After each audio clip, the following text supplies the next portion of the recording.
Hello, Poland.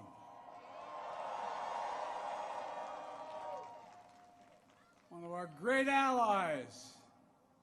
President Duda, Prime Minister, Mr. Mayor, to all the former ministers and presidents, as well as mayors and Polish political leaders from all across the country, thank you for welcoming back to Poland.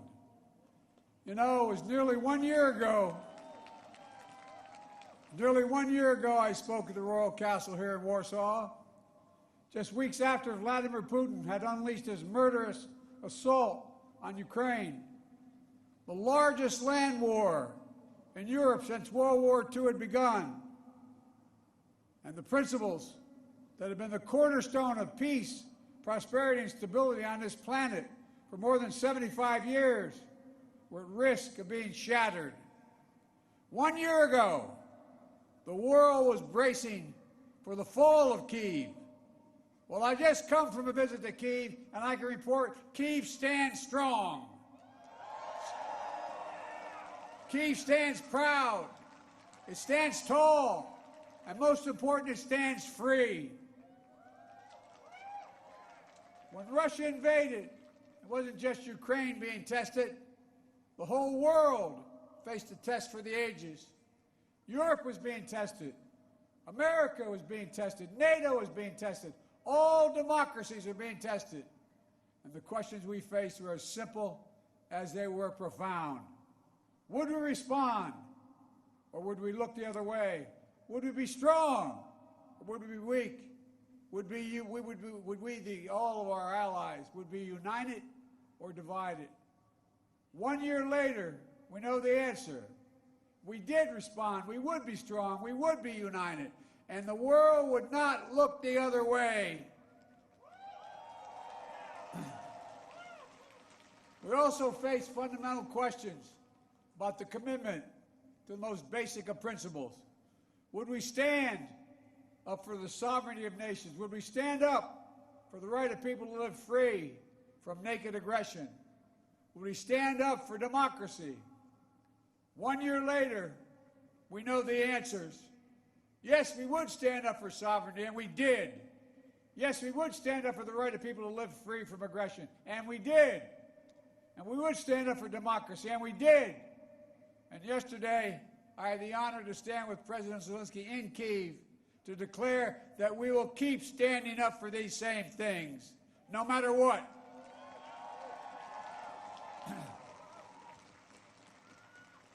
When President Putin ordered his tanks to roll into Ukraine, he thought we would roll over. He was wrong. The Ukrainian people are too brave. America, Europe, a coalition of nations from the Atlantic to the Pacific, we were too unified. Democracy was too strong. Instead of an easy victory he perceived and predicted, Putin left with burnt-out tanks and Russia's forces in disarray. He thought he'd get the Finlandization of NATO. Instead, he got the NATOization of Finland and Sweden. He thought NATO would fracture and divide. Instead, NATO is more united and more unified than ever before. He thought he could weaponize energy to crack your resolve, Europe's resolve. Instead, we're working together to end Europe's dependence on Russian fossil fuels. He thought autocrats like himself were tough and leaders of democracy were soft. And then he met the iron will of America and the nations everywhere that refused to accept the world governed by fear and force. He found himself at war with a nation led by a man whose courage would be forged in fire and steel, President Zelensky. President Putin is confronted with something today that he didn't think was possible a year ago. The democracies of the world have grown stronger, not weaker. But the autocrats of the world have grown weaker, not stronger. Because in the moments of great upheaval and uncertainty, that knowing what you stand for is most important. And knowing who stands with you makes all the difference. The people of Poland know that, you know that. In fact, you know it better than anyone here in Poland, because that's what solidarity means. Through partition and oppression, when the beautiful city was destroyed after the Warsaw Uprising, during decades under the iron fist of communist rule, Poland endured because you stood together. That's how brave leaders of the opposition and the people of Belarus continue to fight for their democracy. That's how the resolve of Moldovan people, the resolve of the people of Moldova to live in freedom, when it gained them independence and put them on the path to EU membership. President Sandu is here today. I'm not sure she is, but I'm proud to stand with you and the freedom-loving people of Moldova. Give her a round of applause. 1 year into this war, Putin no longer doubts the strength of our coalition, but he still doubts our conviction. He doubts our staying power. He doubts our continued support for Ukraine. He doubts whether NATO can remain unified. But there should be no doubt. Our support for Ukraine will not waver. NATO will not be divided, and we will not tire.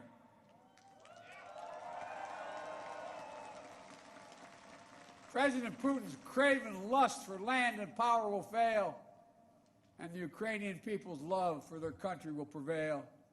Tomorrow, stand guard over freedom today, tomorrow, and forever.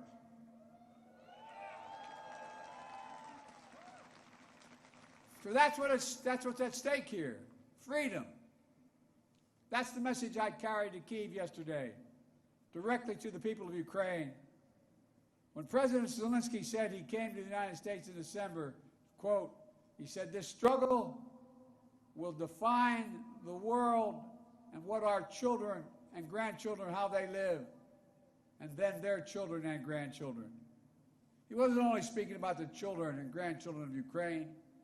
He was speaking about all of our children and grandchildren, yours and mine. We're seeing again today what the people of Poland and the people across Europe saw for decades. Appetites of the autocrat cannot be appeased. They must be opposed. Autocrats only understand one word: no, no, no. No, you will not take my country. No, you will not take my freedom. No, you will not take my future. And I'll repeat tonight what I said last year in the same place. A dictator bent on rebuilding an empire will never be able to ease the people's love of liberty. Brutality will never grind down the will of the free. And Ukraine will never be a victory for Russia. Never.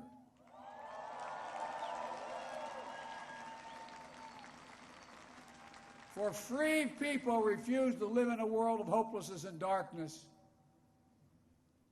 You know, this has been an extraordinary year in every sense. Extraordinary brutality from Russian forces and mercenaries. They've committed depravities, crimes against humanity, without shame or compunction. They've targeted civilians with death and destruction, used rape as a weapon of war, stolen Ukrainian children in an attempt to steal Ukraine's future, bombed train stations, maternity hospitals, schools, and orphanages. No one can turn away their eyes from the atrocities Russia is committing against the Ukrainian people. It's abhorrent. It's abhorrent. But extraordinarily, as well, has been the response of the Ukrainian people and the world. 1 year after the bombs began to fall, Russian tanks rolled into Ukraine.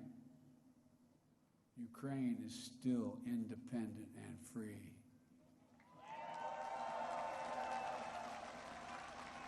From Kherson to Kharkiv, Ukrainian fighters have reclaimed their land. More than 50% of the territory Russia held last year. The blue and the yellow flag of Ukraine proudly waves once again.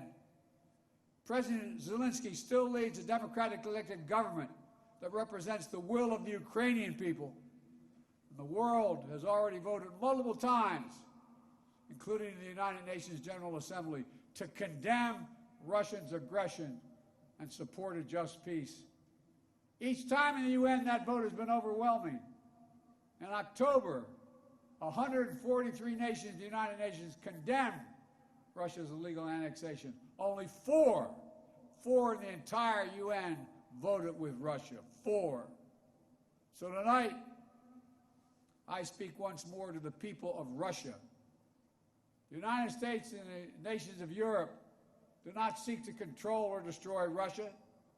The West was not plotting to attack Russia, as Putin said today.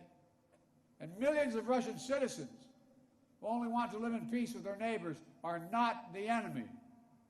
This war was never a necessity. It's a tragedy.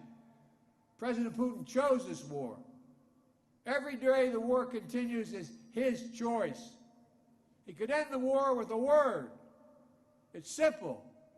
If Russia stopped invading Ukraine, it would end the war. If Ukraine stopped defending itself against Russia, it would be the end of Ukraine. That's why together we're making sure Ukraine can defend itself. The United States has assembled a worldwide coalition of more than 50 nations to get critical weapons and supplies to the brave Ukrainian fighters on the front lines, air defense systems, artillery, ammunition, tanks, armored vehicles. The European Union and its member states have stepped up with unprecedented commitment to Ukraine, not just in security assistance, but economic and humanitarian refugee assistance and so much more. To all of you here tonight, take a moment, and I'm serious when I say this. Turn around and look at one another. Look at what you've done so far. Poland is hosting more than 1.5 million refugees from this war. God bless you. Poland's generosity, your willingness to open your hearts and your homes is extraordinary. And the American people are united in our resolve as well. All across my country, in big cities and small towns, Ukrainian flags fly from American homes. Over the past year, Democrats and Republicans in our United States Congress have come together to stand for freedom. That's who Americans are, and that's what Americans do. The world is also coming together to address the global fallout from President Putin's war. Putin tried to starve the world, blocking the ports in the Black Sea to stop Ukraine from exporting its grain, exacerbating the global food crisis that hit developing nations in Africa especially hard. Instead, the United States and the G7 and partners around the world answered the call with historic commitments to address the crisis and to bolster global food supplies. And this week, my wife, Jill Biden, is traveling to Africa to help bring attention to this critical issue. Our commitment is to the people of Ukraine and the future of Ukraine. A Ukraine that's free, sovereign, and democratic. That was the dream of those who declared Ukraine's independence more than 30 years ago, who led the Orange Revolution and the Revolution of Dignity, who braved ice and fire in the Maidan, and the Heavenly 100 who died there, and those who continue still to root out Kremlin's efforts to corrupt, coerce, and control. It's a dream for those Ukrainian patriots who fought for years against Russia's aggressions in the Donbass, and the heroes who've given everything, given their lives in the service of their beloved Ukraine. I was honored to visit their memorial in Kyiv yesterday, to pay tribute to the sacrifice of those who lost their lives, standing alongside President Zelensky. The United States and our partners stand with Ukraine's teachers, its hospital staff, its emergency responders, the workers in cities across Ukraine who are fighting to keep the power on in the face of Russia's cruel bombardment. We stand with the millions of refugees of this war who found a welcome in Europe and the United States, particularly here in Poland. Ordinary people all across Europe did whatever they could to help and continue to do so. Polish businesses, civil society, cultural leaders, including the First Lady of Poland, who is here tonight, have led with the heart and determination, showcasing all that's good about the human spirit. Madam First Lady, we love you. Thank you all.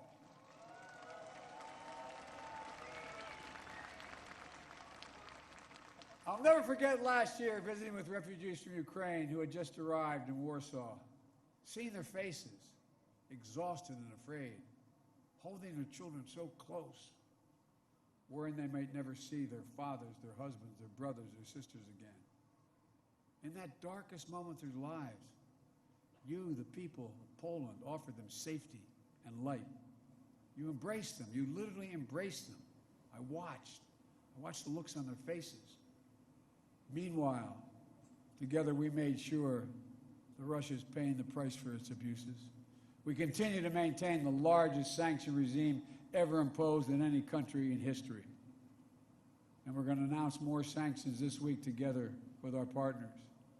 We'll hold accountable those who are responsible for this war, and we'll seek justice for the war crimes and crimes against humanity continuing to be committed by the Russians. You know, there is much for us to be proud of over all that we have achieved together this past year. But we have to be honest and clear-eyed as we look at the year ahead. The defense of freedom is not the work of a day or of a year. It's always difficult. It's always important. As Ukraine continues to defend itself against the Russian onslaught and launch counteroffensive of its own, there will continue to be hard and very bitter days, victories and tragedies. But Ukraine is steel for the fight ahead. And the United States, together with our allies and partners, are going to continue to have Ukraine's back as it defends itself. Next year, I will host every member of NATO for our 2024 summit in the United States. Together, we'll celebrate the 75th anniversary of the strongest defensive alliance in the history of the world, NATO. And let there be no doubt, the commitment of the United States to our NATO alliance and Article 5 is rock solid. And every member of NATO knows it, and Russia knows it as well. An attack against one is an attack against all. It's a sacred oath. Sacred oath to defend every inch of NATO territory. Over the past year, the United States has come together with our allies and partners in an extraordinary coalition to stand against Russian aggression. But the work in front of us is not just what we're against. It's about what we're for. What kind of world do we want to build? We need to take the strength and capacity of this coalition and apply it to lifting up the lives of people everywhere, improving health, growing prosperity, preserving the planet, building peace and security, treating everyone with dignity and respect. That's our responsibility. The democracies of the world have to deliver it for our people. As we gather tonight, the world, in my view, is at an inflection point.